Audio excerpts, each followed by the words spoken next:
आज है 28 अगस्त 2023 दिन मंगलवार। आज हम आपको ले चलते हैं गांव कासंडी में। एक सेमिनार लगा हुआ है फसलों की दवाइयों के प्रति, जिसका आयोजन मुरलीदास किसान सेवा केंद्र कासंडी ने करवाया है। बायोर कंपनी ने कासंडी में अपना सेमिनार लगाया है, जिसमें बायोर कंपनी के द्वारा बनाई गई दवाइयों के बारे में सुझाया गया है। बायोर कंपनी की दवाइयाँ प्रयोग करते समय क्या सावधानियाँ बरतनी हैं, बायोर कंपनी की दवाइयाँ क्या क्या काम करती हैं, किस किस फसल में कार्य करती हैं, जो आपको हम इस वीडियो के माध्यम से सुनाएंगे और दिखाएंगे। कृपया इसे ध्यान से देखें और किसान भाई बायोर कंपनी की दवाइयाँ जो प्रयोग करता है वो इसे ध्यान से सुनें। जो इस सेमिनार में पहुंचा था वो ठीक है, जो नहीं पहुंच पाए वो इस वीडियो के माध्यम से बायोर कंपनी के दिशा निर्देश जानें।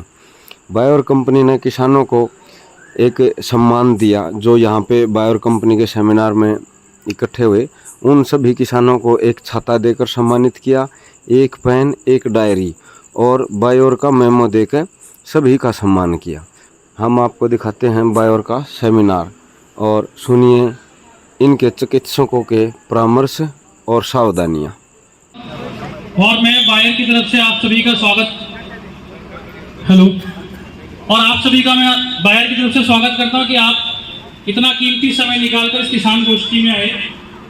तो सबसे पहले मैं अपने बारे में बता देता हूं। मेरा नाम गौरव पेशवाल है और मैं बायर में पिछले 8 सालों से काम कर रहा हूँ और पूरा हरियाणा देखता हूँ। जो मार्केटिंग का काम है उससे भी देखता हूँ और ये मेरा 5वां स्टेट है। मैंने राजस्थान में काम किया, एमपी में किया, उड़ीसा में किया, पंजाब में और अभी पिछले 2.5 सालों से मैं हरियाणा के अंदर कार्य कर रहा हूँ।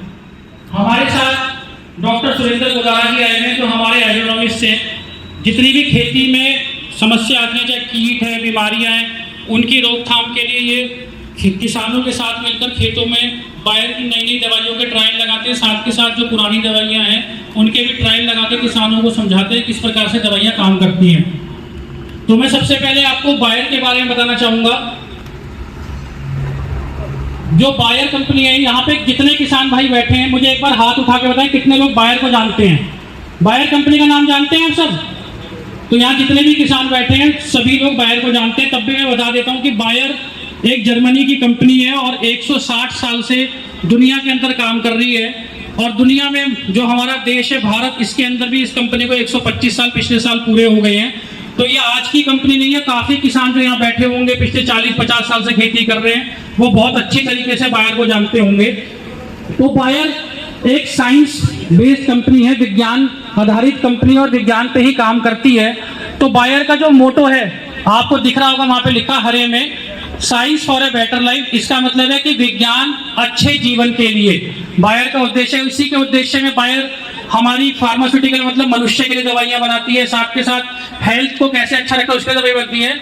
और जिस डिवीजन में हम काम करते हैं उसका नाम है क्रॉप प्रोटेक्शन डिवीजन, जिसके अंतर्गत हम किस प्रकार से अपनी फसलों को सुरक्षित रखें, चाहे वो कीटों से रखें, बीमारियों से रखें, चाहे हमारे खेत में खरपतवार आते हैं, तो उन्हीं सब की समस्याओं का निदान बायर करती है। और साइंस क्यों कर रही है, जैसे आप नीचे पढ़ रहे होंगे, यहाँ नीले में लिखा हुआ बड़ा सा, health for all, hunger for none.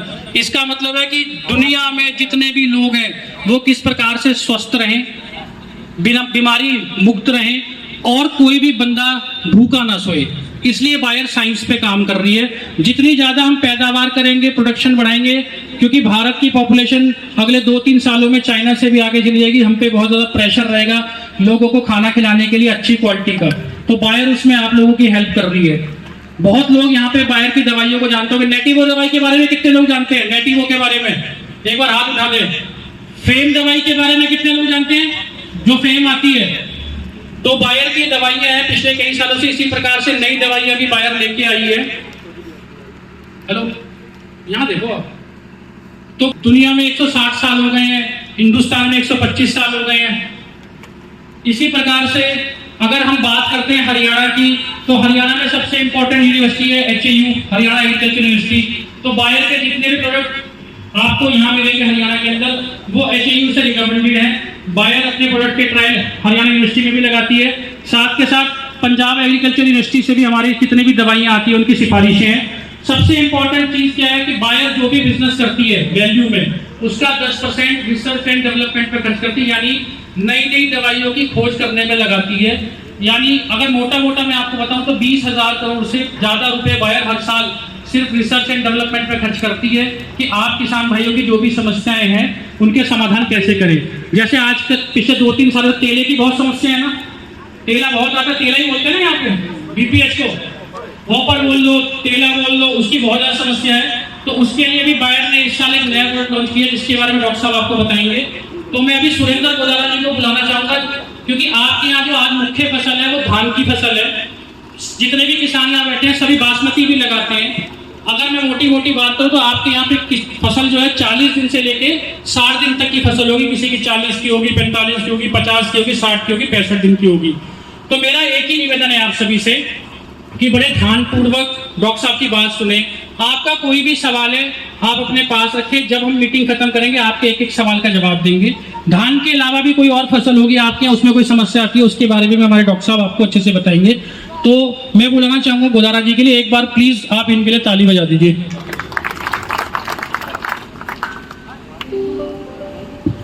सारे किसान भाइयों को नमस्कार, राम राम।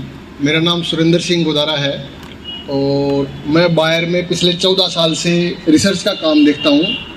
गंगानगर से लेके करनाल तक और आपका टोहाना से लेके पहले सीकर तक था, अभी आपका हिसार तक का एरिया है।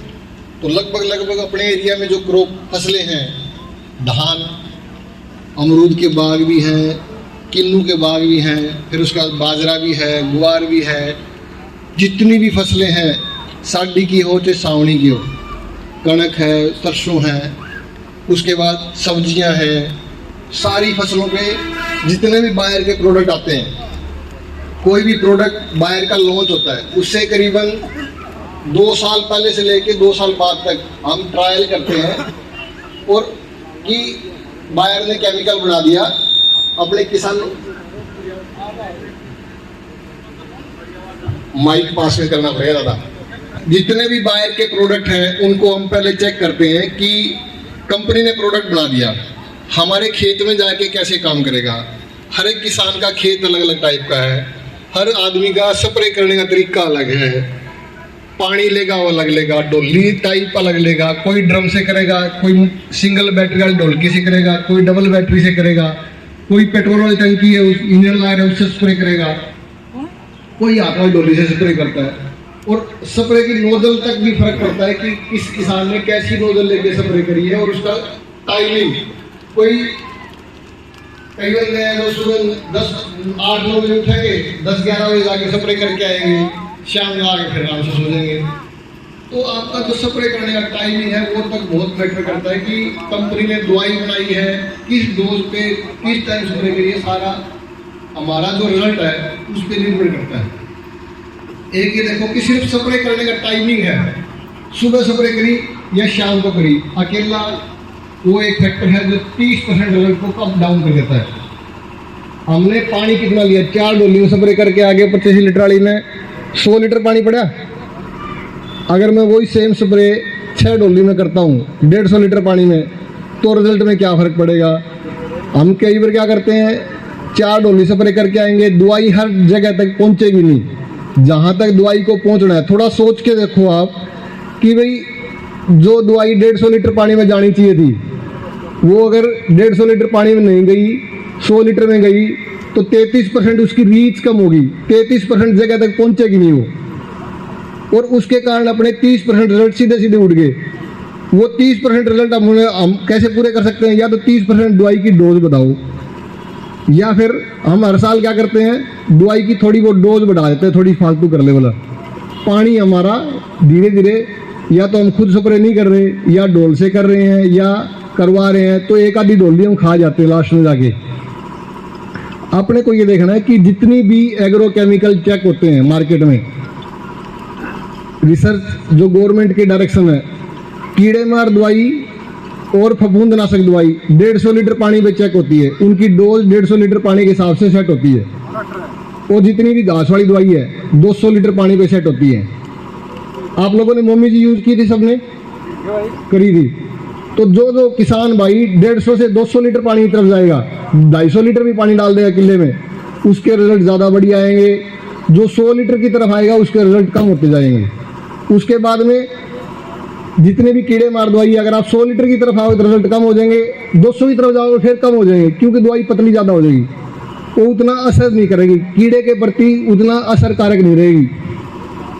तो जो अभी हम बात करेंगे धान के अंदर, आपके एरिया में जो मैंने अपने डीलर भाई साहब हैं उनसे बात की थी, तो अपने एरिया में लगभग 90% बासमती धान लगा रखा है सबने। तो बासमती धान के अंदर जो सबसे बड़ी प्रॉब्लम आती है, झंडे रोग की समस्या आती है, फिर उसके बाद में गर्दन तोड़ की समस्या आती है या सीथ ब्लाइट की समस्या आती है। ये 3 ही समस्या मेन है। उसके बाद में जो धान के अंदर कीड़ा आता है स्टार्टिंग में, सबसे पहले आती है गोब वाली सुंडी। जब धान हमने लगा के 10-15 दिन हुए उस टाइम तक ही गोब की सुंडी आ जाती है। लेकिन हम क्या करते हैं कि जब धान लगाते हैं तो हमारे को लगता है कि धान थोड़ी गर्मी में लगा दिया, जाने वो पानी गर्म पानी हुआ तब जल गया, वो दोबारा फिर उसके अंदर पोच चौकते फिरते हैं वहाँ। लेकिन वो वास्तव में क्या होता है, कुछ पेड्डे उसमें 30-40% नुकसान उसमें गोब वाली सुंडी से होता है। और हम उसको कन्फ्यूज कर जाते हैं कि पानी गर्म हुआ तो हमारे पौधे स्टार्टिंग में जल गए या पौधे चले नहीं। उसके बाद में पत्ता लपेट सुंडी आती है। फिर बाद में लास्ट में जाके जो आखिरी स्टेज है, जब धान निसारे पे जाता है, तब अपने गोब की सुंडी दोबारा से आती है। 3 मुख्य कीड़े हैं। चौथा कीड़ा उसके अंदर आता है, ऊपर आता है जब धान के अंदर दाने दूधी अवस्था में होते हैं, लगभग आपका 15 सितंबर से लेके 15 अक्टूबर के बीच में, जब सर्दी आनी स्टार्ट होती है और होपर का अटैक आना चालू हो जाता है। कुछ होपर उसके अंदर सफ़ेद होता है, पीछे से उसके सफ़ेद धारिश होती है, फिर उसके बाद में भूरा होता है स्टार्टिंग में, फिर वो काला तेला बन जाता है। काला तेला कब बनता है उसकी स्टेज में आपको फोटो के अंदर दिखाऊंगा। लगभग जितनी बीमारी आपको बता रहा हूँ उसको आप इनिशियल स्टेज में, शुरुआती चरण में आप उसको पकड़ लोगे और उसके लिए दवाई का प्रयोग करोगे तो अपने को दवाई के रिजल्ट भी बढ़िया मिलेंगे, लंबे टाइम तक मिलेंगे। और अब हम जो दवाई पे पैसे खर्च कर रहे हैं, हमारे को उसका रिजल्ट बेहतरीन मिलेगा और हमारी फसल बढ़िया रहेगी। तो इन बीमारियों के नाम के बारे में बता दिया आपको, इंग्लिश में लिखे, इसके बारे में चिंता मत करो आप। सबसे पहले अपना बकाने आता है, फिर सीथ ब्लाइट आता है, फिर उसके बाद में ब्लास्ट आता है जो पहले पत्ते पे आता है, फिर नोड पे आता है, फिर गर्दन तोड़ बन जाता है। वो बीमारी एक ही है, उसकी अवस्थाएं अलग अलग है। पत्ते पे आता है पहली स्टेज में होता है, जब गर्दन तोड़ बनता है तो उसकी चौथी स्टेज है। फिर हम देखने भागते हैं कि हमारे गर्दन तोड़ आना शुरू हो गया, लेकिन वास्तविकता क्या है कि वो 1 महीने पहले बीमारी खेत के अंदर चालू हो गई थी। हम उसको सही पहचान नहीं पाए या हमने उसका सही कंट्रोल नहीं किया, तो ऐसी स्टेज में बीमारी चल जाती है कि हमारे को चौथी स्टेज में बीमारी जाने के बाद में हम सबको पता है कि लास्ट स्टेज में जाने के बाद बीमारी का कंट्रोल करने भागेंगे तो हमारे को 40% 50% रिजल्ट मिलता है। और उसमें हमारे को उतनी में ही सब्र करनी पड़ती है, क्योंकि उससे फालतू हम रिजल्ट ले ही नहीं सकते, क्योंकि हमारे पास एक तो टाइम कम है और बीमारी ऑलरेडी एडवांस स्टेज में चली गई है। वहाँ पे उसका कंट्रोल करना मुश्किल है, दोहरा है, रिजल्ट अपने को कम मिलेगा। तो अगर मैं खेत के बारे में बात करूँगा तो इस टाइम अपने धान जस्ट निसारे से पहले है। कुछ का निसारा आने वाला होगा, कुछ का अभी गाभे पे होगा या 5-7 दिन के बाद में गाभे पे धान चला जाएगा, इस स्टेज पे है। और लास्ट के जो 35 दिन है, 30 दिन है, जब निसारा कंप्लीट हो जाएगा, जब दाना दूध या होना स्टार्ट हो जाएगा, तब से लेके धान के को पकने में 30 दिन लगते हैं। और जो निसारे की स्टेज है, जब आपका खेत के अंदर पहली बार निसारा शुरू होता है, वहाँ से लेके अगले 30-35 दिन तक खेत के अंदर, पूरे खेत के अंदर निसारा कंप्लीट होता है और दाने बढ़ने की प्रक्रिया होती है। और सभी ने देखा होगा कि धान में सुबह सुबह 9 से लेके 8-9 बजे से लेके 11-12 बजे तक धान के जो दाने हैं वो खुले रहते हैं, उसके अंदर परागण की क्रिया होती है। अगर सब लोगों ने ध्यान से देखा होगा तो दाने खुलते हैं, उनका मुंह खुलता है, वहाँ पे सफ़ेद आपको परागकण दिखाई देती हैं, उनमें फर्टिलाइजेशन होती है। दाने बढ़ने वाली प्रक्रिया का टाइमिंग सुबह 9 से लेके 11 बजे तक है। उसके बाद दाने बंद हो जाते हैं, अगले दिन सुबह फिर जो बचे हुए दाने वो दोबारा खुलते हैं और उनका परागकण होता है।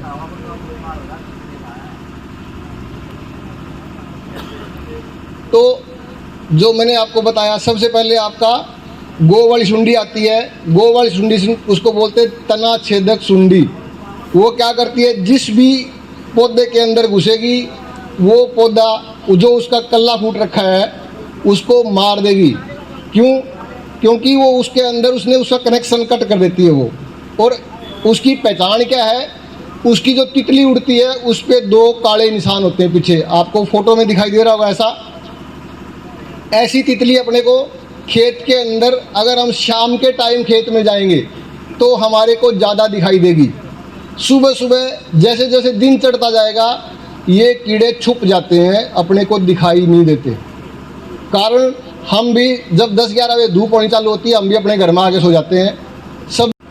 इसके लिए क्या है कि अगर एक वो वाली सुंडी हर पौधे पे, जैसे 15-20 कल्ले फूटते हैं, 22 तक फूट जाते हैं कई कई पौधों में जो थोड़ी बीड़ छिद्दी लगी होती है उसमें, तो अगर एक पौधे पे एक को भी नुकसान पहुंचाने उसने चालू कर दिया तो अपने को लगभग ये मान के चलो 10 से लेके 25-30% तक नुकसान कर देता है। 20 में से एक गया,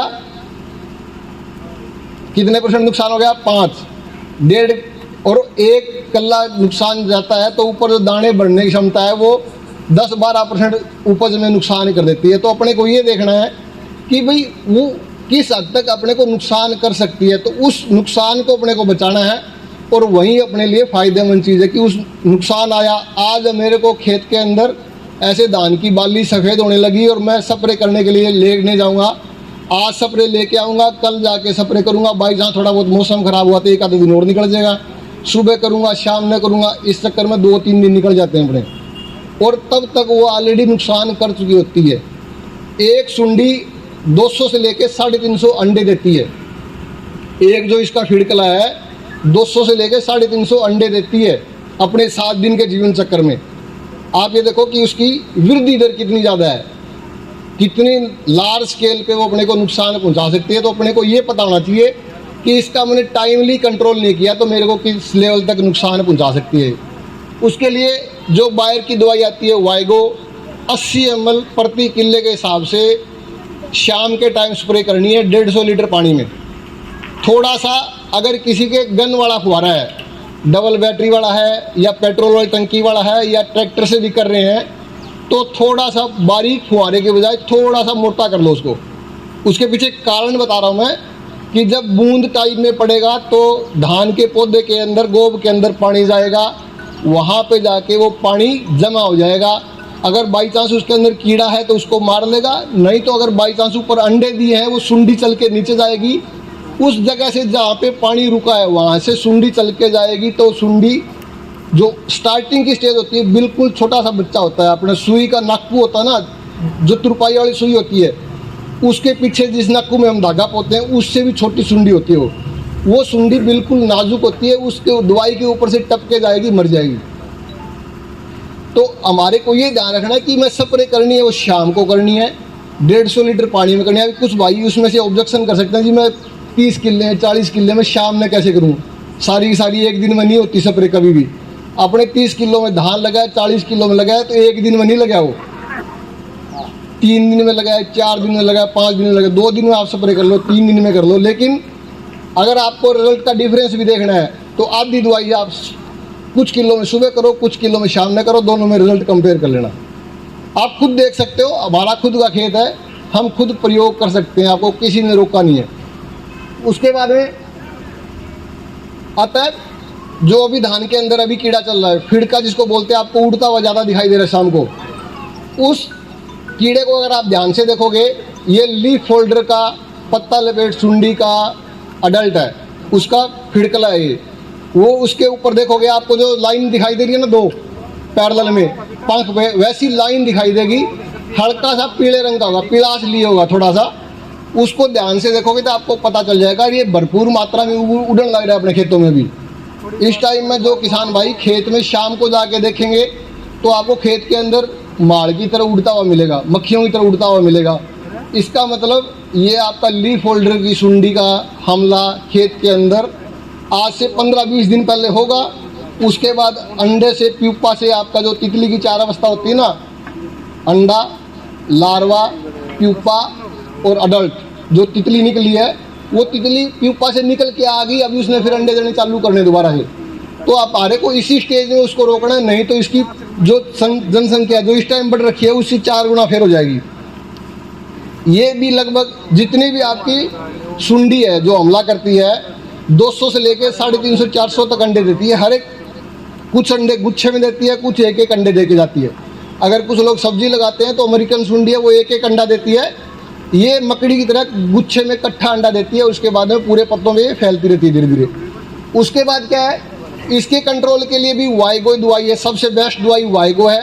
हाँ, और आपको वाइगो दवाई का रिजल्ट 15 से लेके 25-30 दिन तक का रिजल्ट मिलता है। अगर मौसम साथ दिया, अच्छी तरीके से दवाई की है 150 लीटर पानी के साथ में, हमारे को 15 से लेके 25 दिन तक का भरपूर रिजल्ट मिलता है। अच्छी तरीके से हमारी सुंडी से पूरी सुरक्षा मिलती है। उसके बाद अगर आपको चाहिए भी मेरे को साथ में जो मेरा फीड का उड़न लग रहा है उसको इमीडिएटली मारना है, उसके बच्चे तो मारे ही मारेगी, तो साथ में 100 ml डेसिस हमारे को मिक्स करनी है। वो इमीडिएटली जो कीड़ा उसकी सीध में आएगा, जो फीड का उड़न लग रहा है जो उसकी सीध में आएगा, सारे को मार लेगा।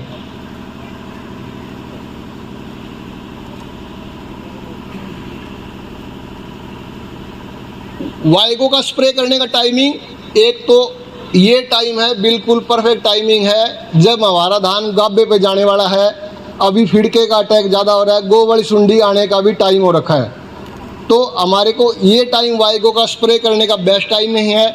उसके 15 से लेके 20-25 दिन जो मैंने आपको बताया टाइमिंग, अगर हमारे को दोबारा ज़रूरत पड़ती है, दोबारा से हमला चालू होता है, तो हमारे को दोबारा स्प्रे करनी है वाइगो की 80 ml प्रति एकड़ के हिसाब से।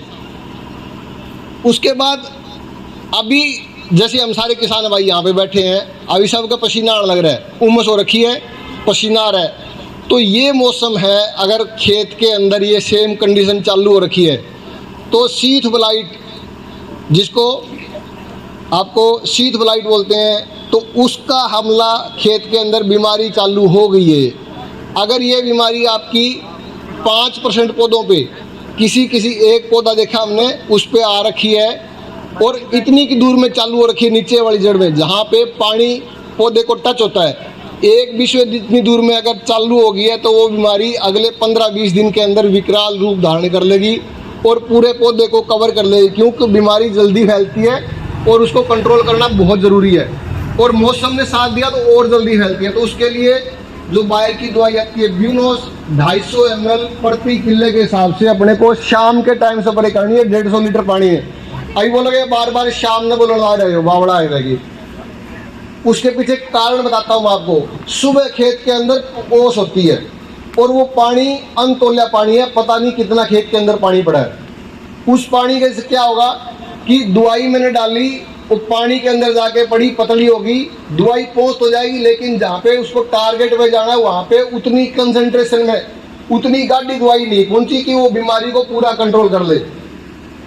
इसीलिए मैं आपको बता रहा हूँ बार बार कि शाम को स्प्रे करोगे आपको दवाई के रिजल्ट 30% एक्स्ट्रा मिलेंगे। उसके बाद में इनिशियल स्टेज में आपको जो शीट ब्लाइट मैंने दिखाया वैसा है, जहाँ पे अपने पसीने लगते हैं कपड़े में, जहाँ पे अपने धब्बे हो जाते हैं, उस टाइप में धब्बे पौधे के पत्ते पे दिखाई देते हैं। कहीं पे सूख गया, कहीं पे गिल्ला हो गया, इस टाइप में चकते से बन जाते हैं तो अपने को दिखाई देते हैं। इस टाइप में आपको दिखाई देते हैं। इसके लिए ब्यूनोस दवाई है, उसके अंदर टेबुकोनाजोल है, हाईली इफेक्टिव है। पौधे के अंदर एक बार पत्तों पे गिर गया, जहाँ पे भी जाके वो लगेगा उसको कंट्रोल करेगा। पत्तों के अंदर मूवमेंट है, उसकी मीडो सिस्टेमिक एक्शन है, पत्ते के अंदर मूवमेंट करता है। जितनी भी बीमारी हो रखी है सारी की सारी को कंट्रोल कर लेगा।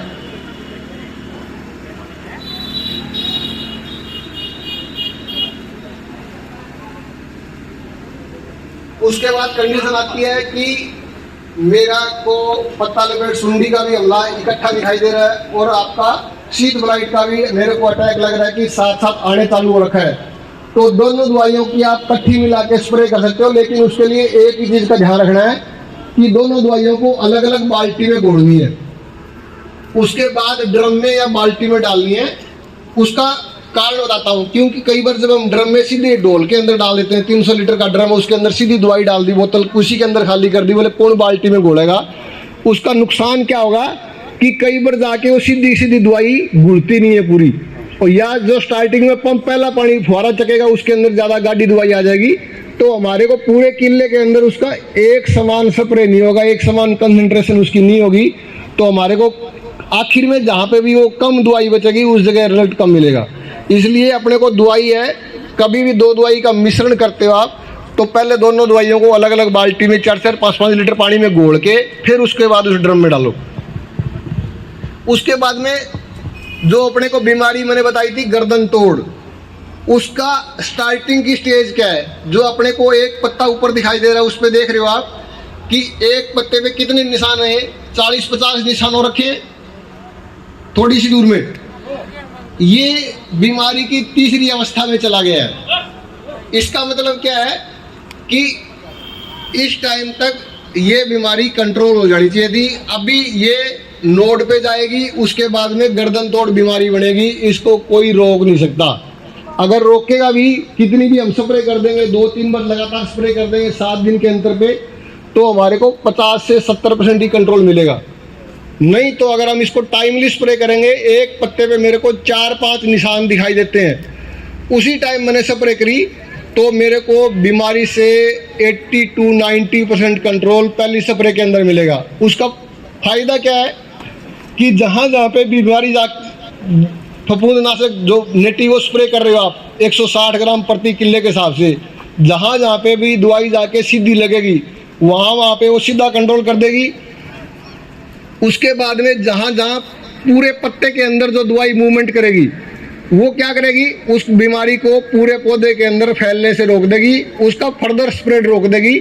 उसके बाद क्या होगा कि हमारे को अगले 15-20 दिन तक बीमारी से पूरी तरह कंट्रोल मिलेगा। लेकिन जिस तरह एक दवाई है, हमने आज स्प्रे करी, 15 दिन तक उसका पौधे के अंदर भी दवाई बनी रहेगी और उसका इफेक्टिव अपने को रिजल्ट मिलेगा।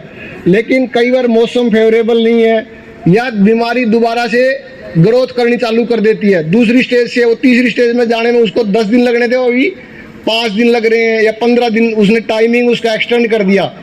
जिस बीमारी को दूसरी स्टेज से तीसरी स्टेज में जाने में 5 दिन लगने थे, अभी उसको 15-20 दिन लग रहे हैं, तो उसने वो टाइमिंग बचा दिया। तो हमारे को दूसरी रिपीट स्प्रे करेंगे तो दवाई का सिनर्जिस्टिक इफेक्ट आएगा कि दवाई क्या करेगी, उस बीमारी को बहुत अच्छे तरीके से जितने भी जीवाणु बच रखे हैं 5-10% उनको रोक देगी और हमारे को बढ़िया फसल मिलेगी।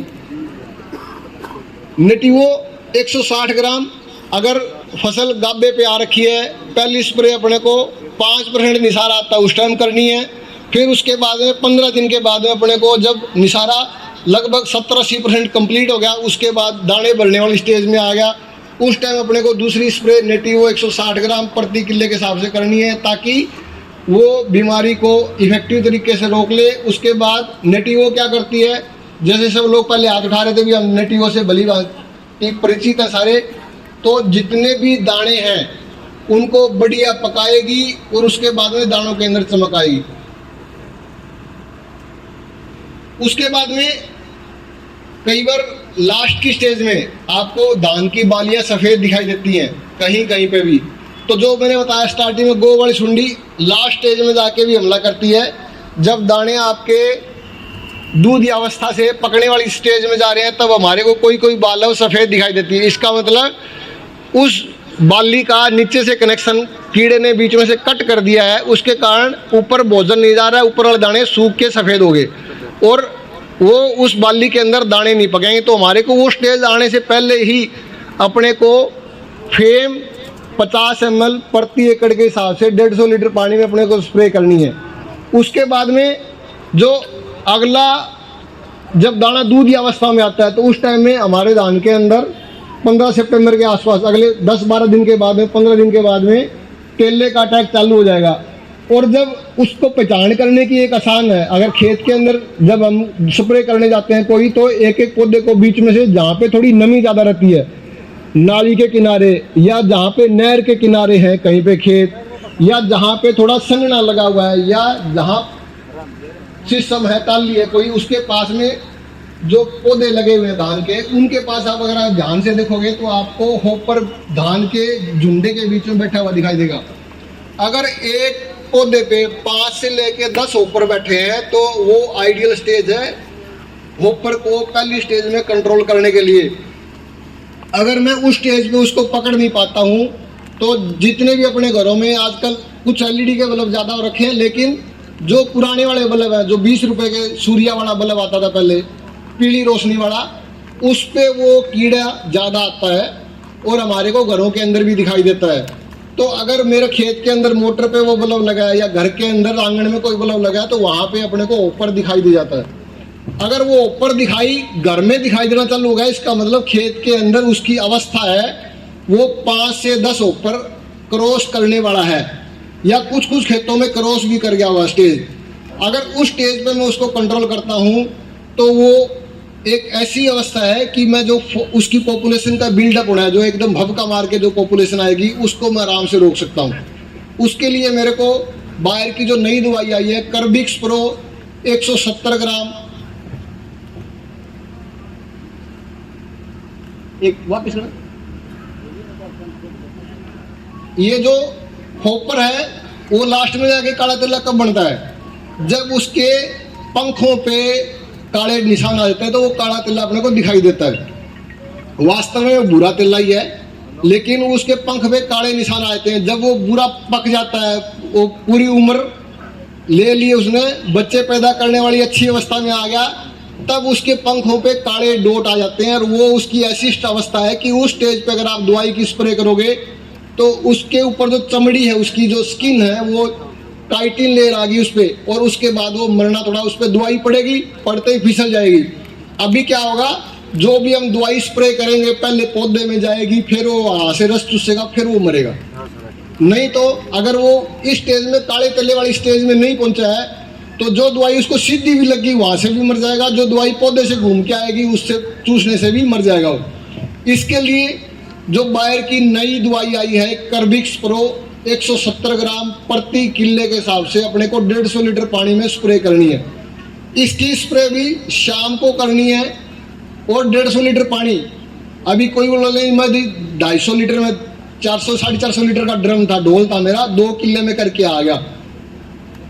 उसका थोड़ा सा ध्यान ये रखना है कि मेरे को अगर 450 लीटर पानी 2 किले में डालना तो उसके हिसाब से दवाई बढ़ानी पड़ेगी, नहीं तो दवाई पतली हो जाएगी। कीड़े जो जिसके लिए हम टारगेट इंसेक्ट के लिए हम स्प्रे करने लग रहे हैं वो कंट्रोल कम होएगा, क्योंकि हम सभी जानते हैं कि अंडर डोज है। अगर किसी कीड़े पे दवाई कम लग रही है तो वो मरेगा नहीं, उसके प्रति सहनशील हो जाएगा। सब लोग टॉपिक दवाई का प्रयोग आई थिंक कर लिया होगा आप लोगों ने आज तक।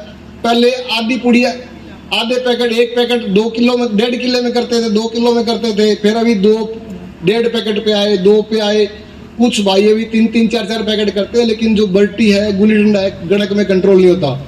इसीलिए बोलते हैं कि जितनी दवाई रिकमेंडेड है उसको रिकमेंडेड डोज पे स्प्रे करो, ताकि कोई भी कीड़े की पॉपुलेशन में बचे ना, नहीं तो वो सहन शक्ति हो जाएगी उसमें। और इसको दूसरे तरीके से समझो तो कोई पहले छोटा सा पैक लेता था, बाद में बड़ा लेने लग गया, धीरे धीरे उसका फिर आज पौवा भी असर कम करने लग जाए। ये एग्जाम्पल हर जगह सेम ही बैठता है, क्योंकि दवाई उसको आदत पड़ गई ना बार बार। तो इसलिए दवाई की जो स्प्रे कर रहे हो वो ऐसी करो कि जिस टारगेट के लिए हम स्प्रे कर रहे हैं वो हमारे को रिजल्ट हासिल हो, हम जो काम कर रहे हैं। क्योंकि खेती अपना फुल टाइम व्यवसाय है। अगर कोई आदमी खेती कर रहा है 5 किले की, 10 किले की, 20 किले की, 40 किले की कोई खेती कर रहा है तो उसके लिए वो पूर्णकालिक व्यवसाय है, 6 महीने की फसल है। अगर मैं एक स्प्रे के चक्कर में, जल्दबाजी के चक्कर में अपने को, देखो आप ये बोलते हैं, कई बार लोग कंपेयर करते हैं, बोले जी मैं पूरे दिन काम करता हूँ खेत में। इफेक्टिवली देखो तो अगर हम 8 घंटे रोज की खेत में काम करने लग जाए ना, उसका खेत अलग ही रहेगा सारी दुनिया से। लेकिन हम इफेक्टिवली, आपको भी पता है, मेरे को भी पता है कि हम इफेक्टिवली कितनी देर खेत के अंदर वास्तव में जाके काम करते हैं।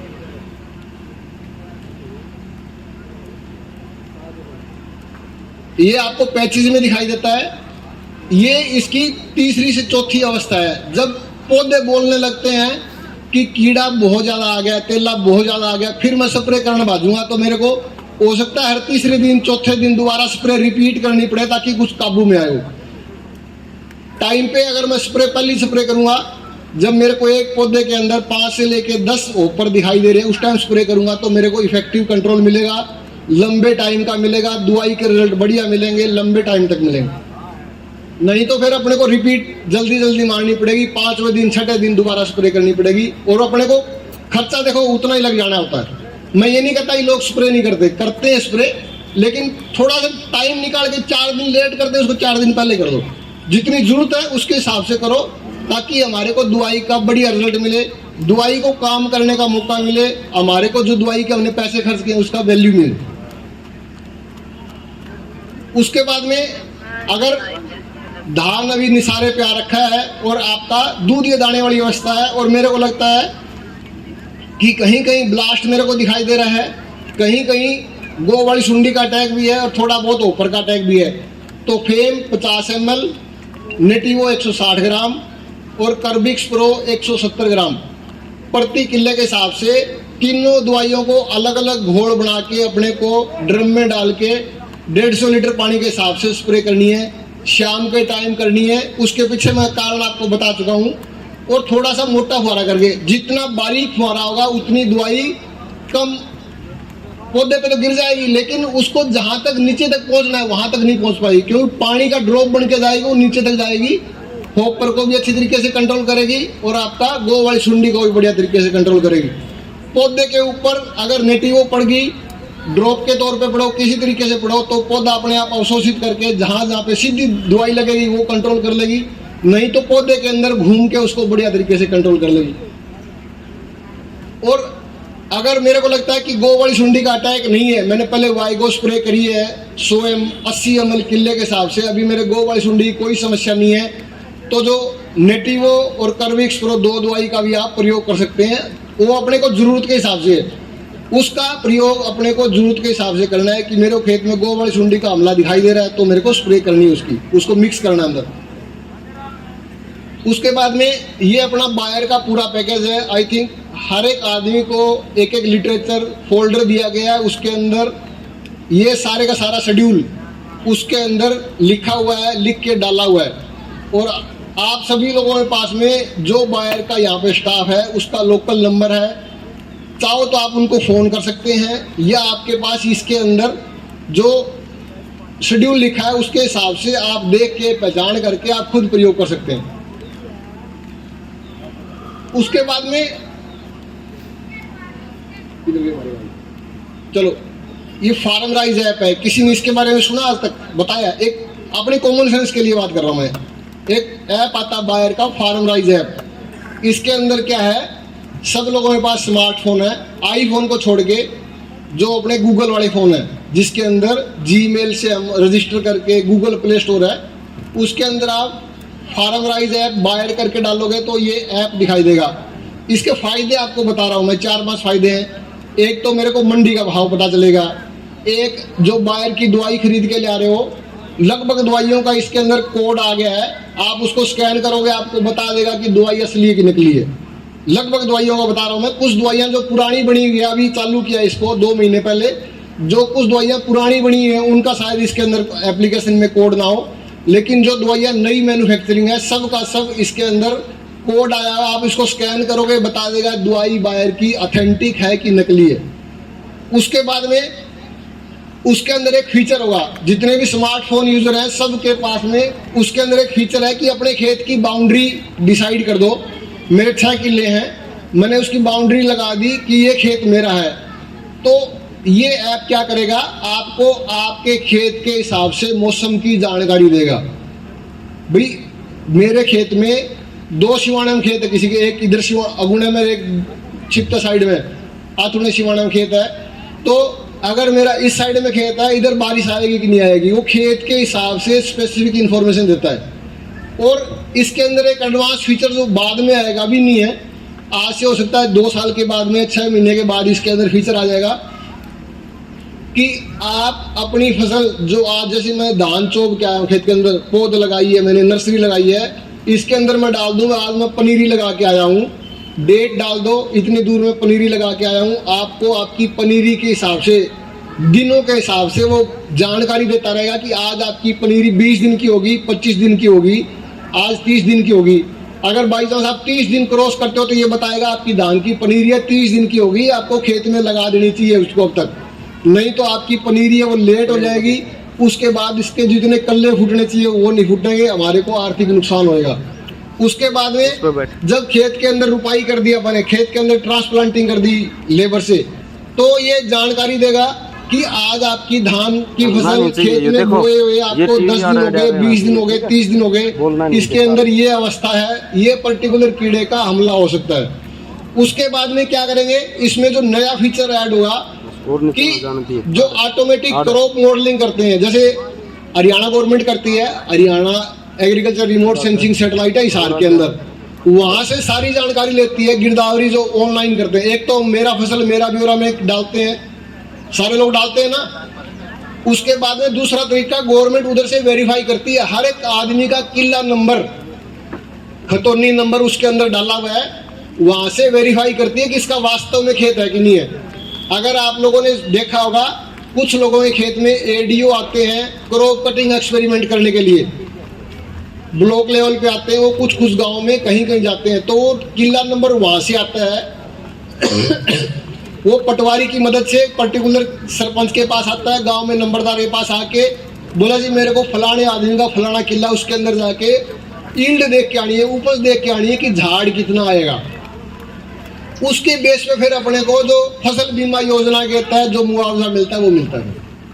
तो ये उससे लिंक होएगा बाद में कि पर्टिकुलर एरिया में, पर्टिकुलर गांव में फसल के अंदर कौन सी बीमारी आ रही है, कौन सा डिजीज आ रहा है, कौन सी कीड़े का हमला हो रहा है, उसके लिए हम प्रोएक्टिवली स्टेज, जैसे मैंने बताया कि 5 से 10 ऊपर बैठे, हम गिन के देख के आएंगे, खुद खेत में घूम के आना पड़ेगा, लेकिन नहीं।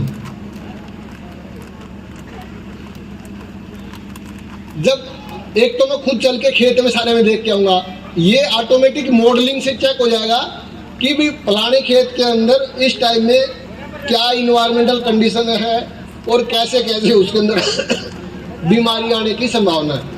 तो हमारे को ये एडवांस फीचर है, हो सकता है 6 महीने के अंदर रोल आउट हो जाए, हो सकता है 2 साल के अंदर हो, लेकिन ये ऐप डाउनलोड कर लो, आपको हर एक रोज सुबह सुबह आपको मौसम की जानकारी तो मिलेगी मिलेगी।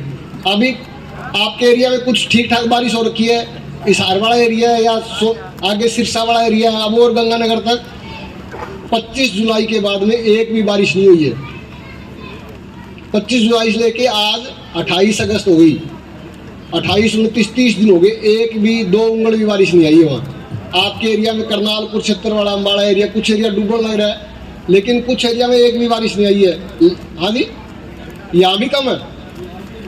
अच्छा जी, महाराज, लेकिन आपके जमीन का पानी तो बढ़िया है, जमीन का बोर का पानी बढ़िया है जी, बहुत अच्छी बात है, खुशकिस्मत हो आप लोग कि आपके एरिया में जमीन का पानी तो बढ़िया है कम से कम।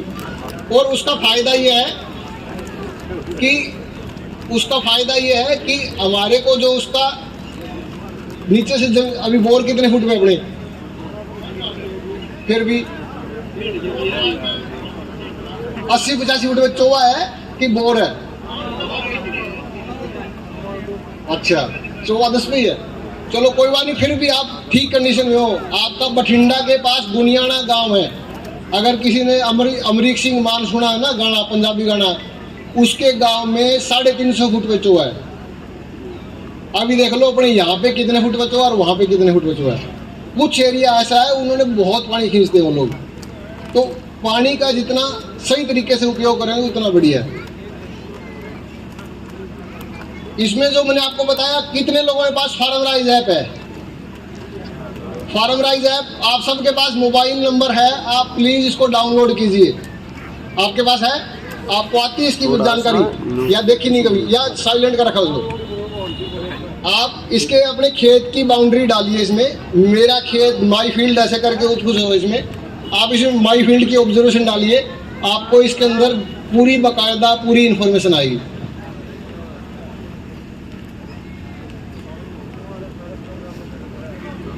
ये तो आपको मैंने बता ही दिया कि आपको अपने प्रोडक्ट की ऑथेंटिसिटी के बारे में पता चलेगा कि बायर का असली प्रोडक्ट खरीद रहे हो या कैसे प्रोडक्ट है, उसके बारे में पूरी जानकारी मिलेगी।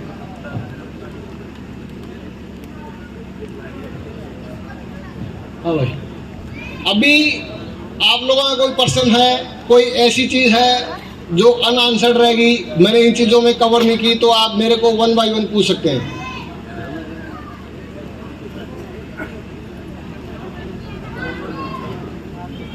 कोई पर्सन है आप लोगों का? ज्ञान तो अच्छी बात है, मैं ऐसे नहीं बोलता, किसी को कभी चैलेंज नहीं करता मैं कि ज्ञान नहीं है। हेलो धान में उका भाई सभी किसान भाइयों से निवेदन है, बायर कंपनी की जो दवाई बरत रहे हैं, किसी का कोई भी क्वेश्चन है तो डॉक्टर साहब से आगे अभी के अभी सभी के सामने पता करें, ताकि इसकी कमियां का सभी को पता चले, इसकी खूबियों का सभी को पता चले। अच्छा, एक अभी कुछ लोगों के धान उकासा मारता है कि नहीं, वो तो मैंने बात करी नहीं। अभी बोलोगे उसके लिए आप 2-3 चीज़ अपने को इकट्ठी लेनी पड़ेगी। एक तो खेत के अंदर सल्फर का प्रयोग करें, ताकि जो लवण ऊपर इकट्ठे हो रखे हैं वो नीचे जाए, ताकि धान के पौधे को भोजन लेने में दिक्कत ना हो। सल्फर क्या करेगी, साथ में फंगीसाइड का भी काम करती है, जो खेत के अंदर फफूंदी डेवलप हो रखी है, जो उसको उकासा मरने में मदद करती है, वो कंट्रोल करेगी। पीछे जा रही है आवाज़, क्या आ रही है यार, बिना काम डिस्टर्ब करा भाई।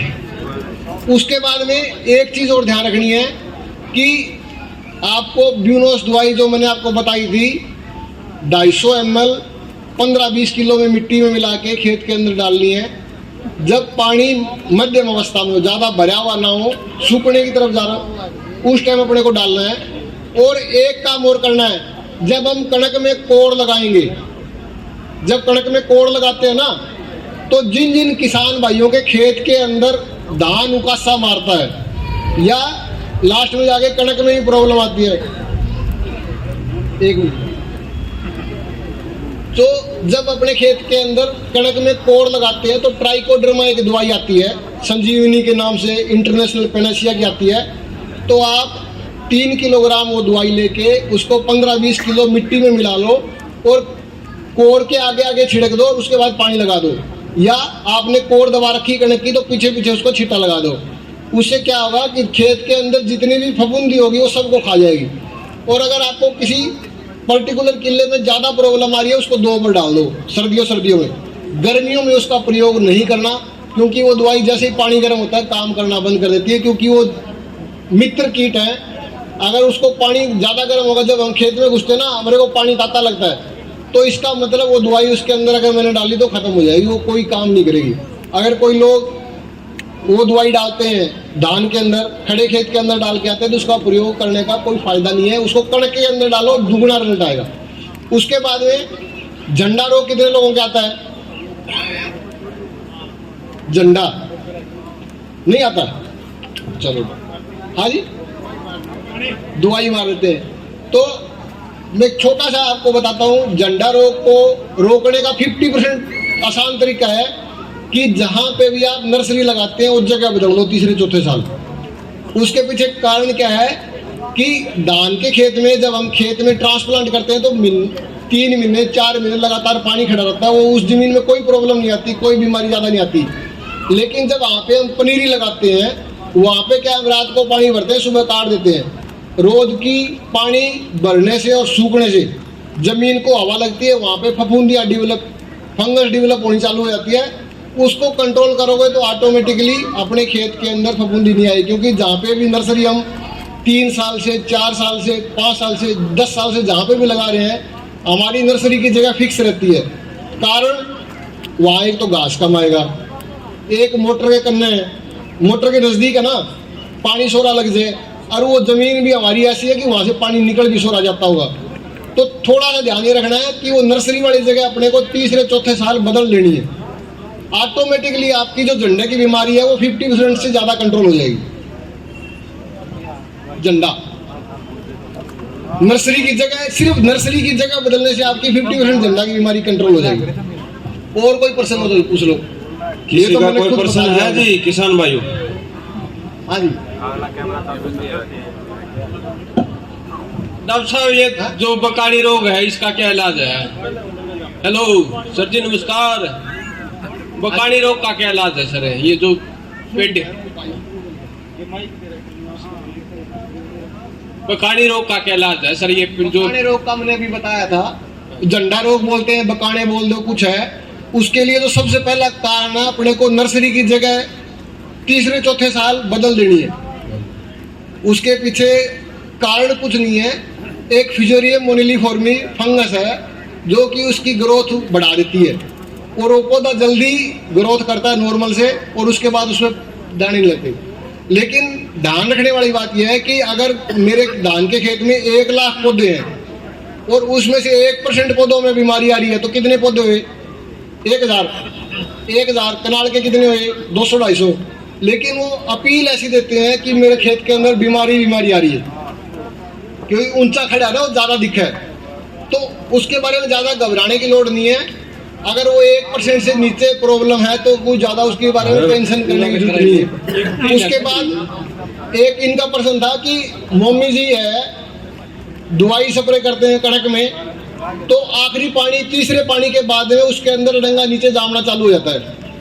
तो जो मम्मी जी का मोड ऑफ एक्शन है, पहले डॉक्टर साहब मोमनी वो तो बाद में बताइए, इसका तो समाधान कर दो। इतनी बड़न लाग रहे हुए सारी बातें बता दिए, दो दवाई दी। आपको झंडे रोग के बारे में जो बताया हमने, सबसे इफेक्टिव कंट्रोल उसका वही है कि आपको नर्सरी की जगह बदलनी पड़ेगी। एक बार पौधे के अंदर बीमारी आ गई, वो कंट्रोल नहीं होगी। फिर एक बार पौधे के अंदर बीमारी आ गई, वो कंट्रोल नहीं होगी। उसके बारे में हमारा एक एक्सपेरिमेंट और चल रहा है कि जब भी हम नर्सरी ट्रांसप्लांट करें, अभी एक्सपेरिमेंटेशन स्टेज में वो, जब नर्सरी ट्रांसप्लांट करते हैं तो उसको वेलम प्राइम में डिप करके फिर बाद में लगाओ। लेकिन वो अभी प्रायोगिक स्तर पे है, उसका रिजल्ट मैं खुद कंफर्म कर रहा हूँ, फिर किसी भाई को बताऊंगा। आप वाली बात बताऊं कि नहीं? बाद में ये बोल रहे हैं कि मम्मी जी जब स्प्रे करते हैं तो तीसरे चौथे पानी के बाद में अड़ंगा नीचे उड़ना चालू रहता है। ये प्रश्न ऊपर आता है। तो मम्मी जी के लिए हमारी जो स्ट्रेटजी है 3-2-1, पहले 3 दिन के अंदर अंदर अपने को मम्मी जी की स्प्रे करनी है। 150 से 200 लीटर पानी या 250 लीटर पानी लगा के अपने को प्रति किले में स्प्रे करनी है। ठीक है जी। उसके बाद में अपने को 18 से लेके 20-22 दिन के अंदर पानी लगाना है, ताकि जब बल्टी आपकी पत्ता खोले उससे पहले उसके अंदर दवाई है वो पहुंच जाए और पूरा पौधा मर जाए। उगेगा कुछ जगह उगता पौधा, लेकिन वो बाद में मर जाता है।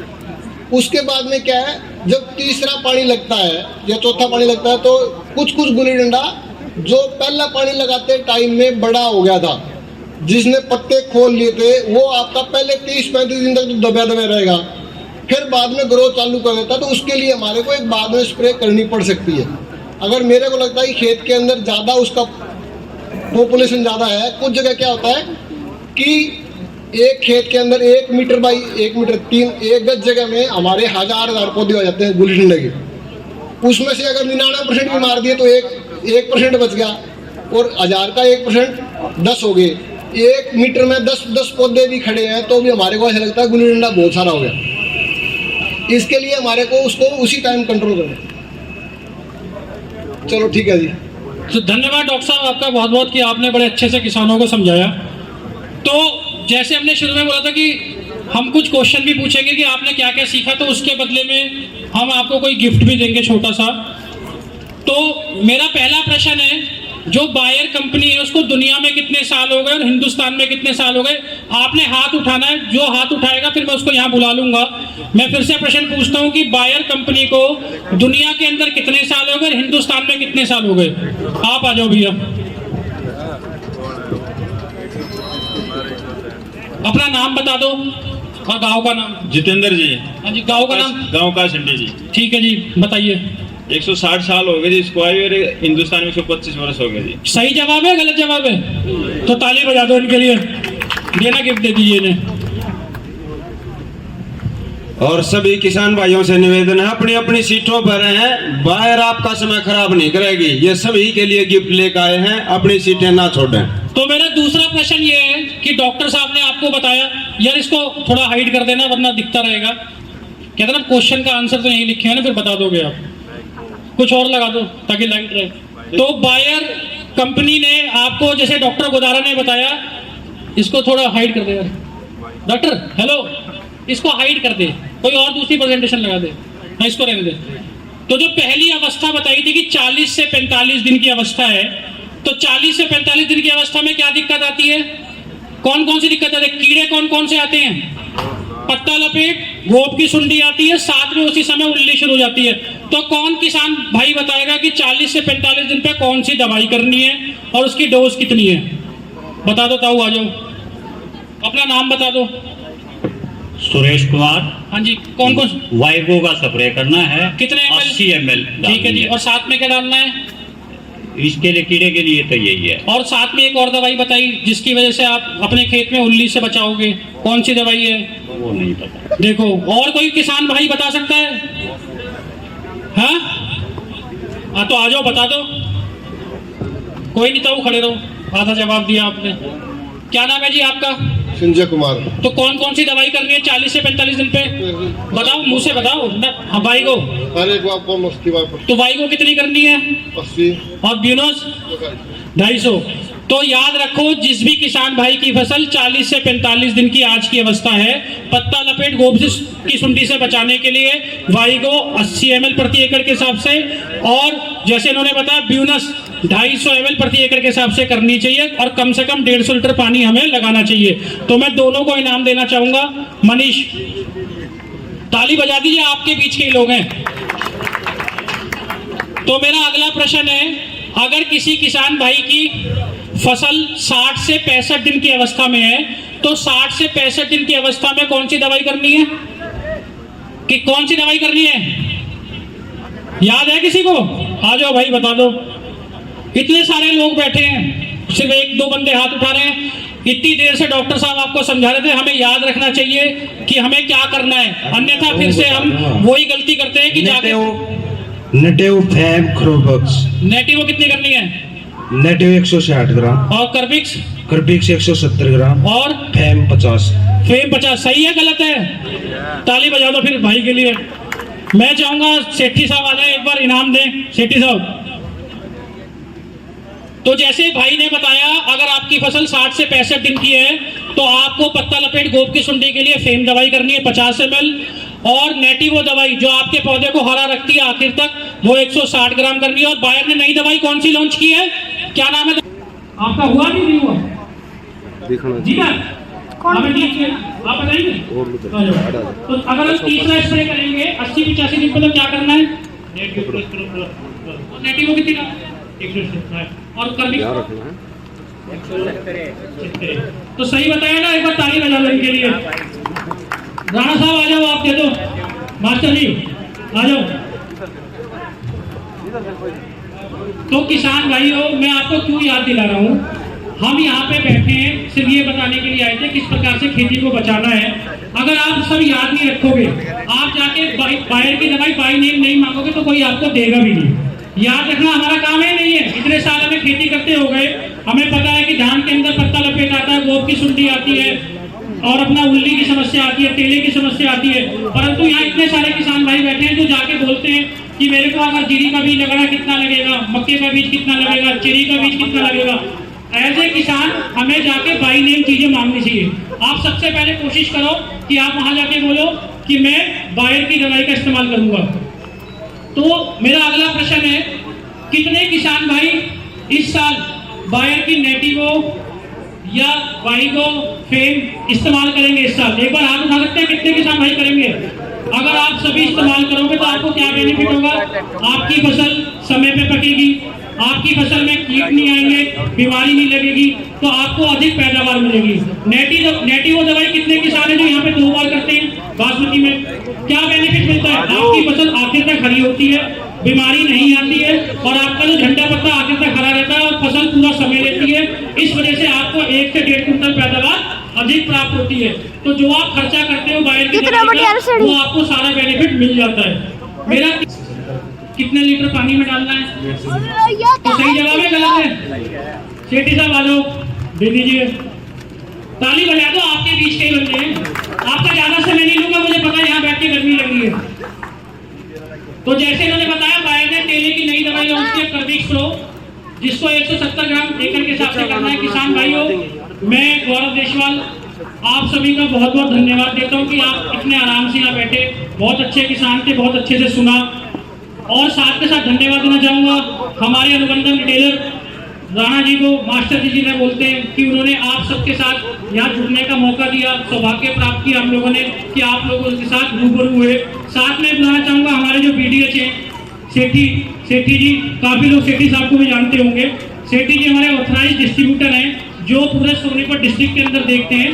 और जो मास्टर जी हैं वो आपके गांव के ऑथराइज अनुबंधन रिटेलर हैं, जिनके पास सेठी से माल आता है, वो भी बिल पे आता है। तो आप मास्टर जी पर ट्रस्ट कर सकते हैं। बायर की दवाई अगर यहाँ से मिलेगी तो वो असली दवाई होगी, क्योंकि हमारे सेठी जी के यहाँ से आई है।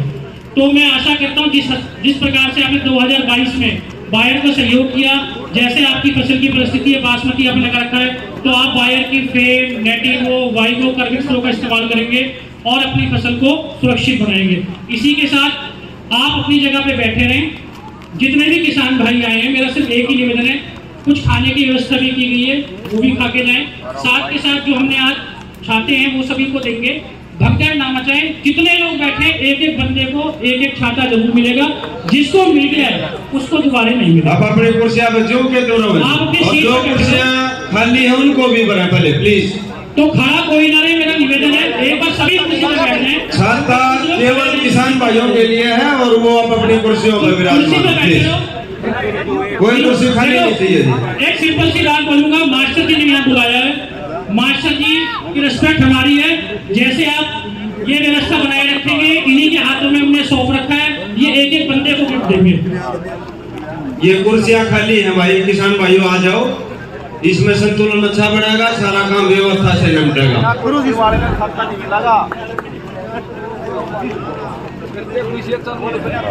सभी मेरे काका, ताऊ, भाई, दादा, सभी का बहुत बहुत धन्यवाद जो आपने मेरे लिए समय निकाला और आपने इतनी धैर्य से बैठ कर इतनी गर्मी में अपना समय दिया, इसके लिए दिल से धन्यवाद।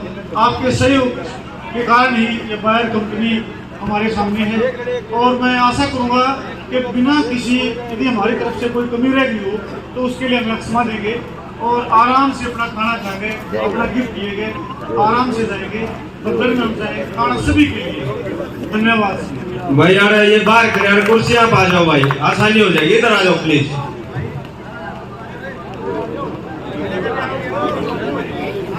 भाई खाना खाने में सूर दिखाइयो प्लीज। सभी जिम्मेदार भाई आराम से खाना खाएंगे, पेट भर का खाना खाओ, लेकिन सूर से प्लीज।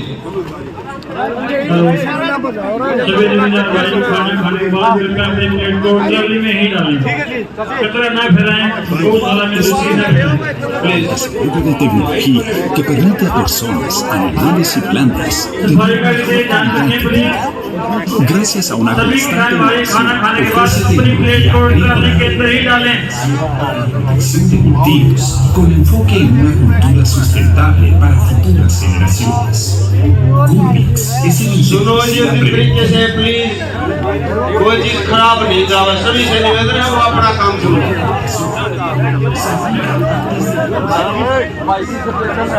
सभी किसान साथी खाना खाने के बाद अपनी प्लेट को ट्रॉली में डालें, गौशाला में गंदगी न फैलाएं। गौशाला का प्रोग्राम है भाई, सभी अपनी जिम्मेवारी समझे, गंदगी नहीं फैलनी चाहिए गौशाला में प्लीज। जिनको इनाम मिल गया वो आके खाना खा सके, जिनको नहीं मिला वो बैठे रहेंगे।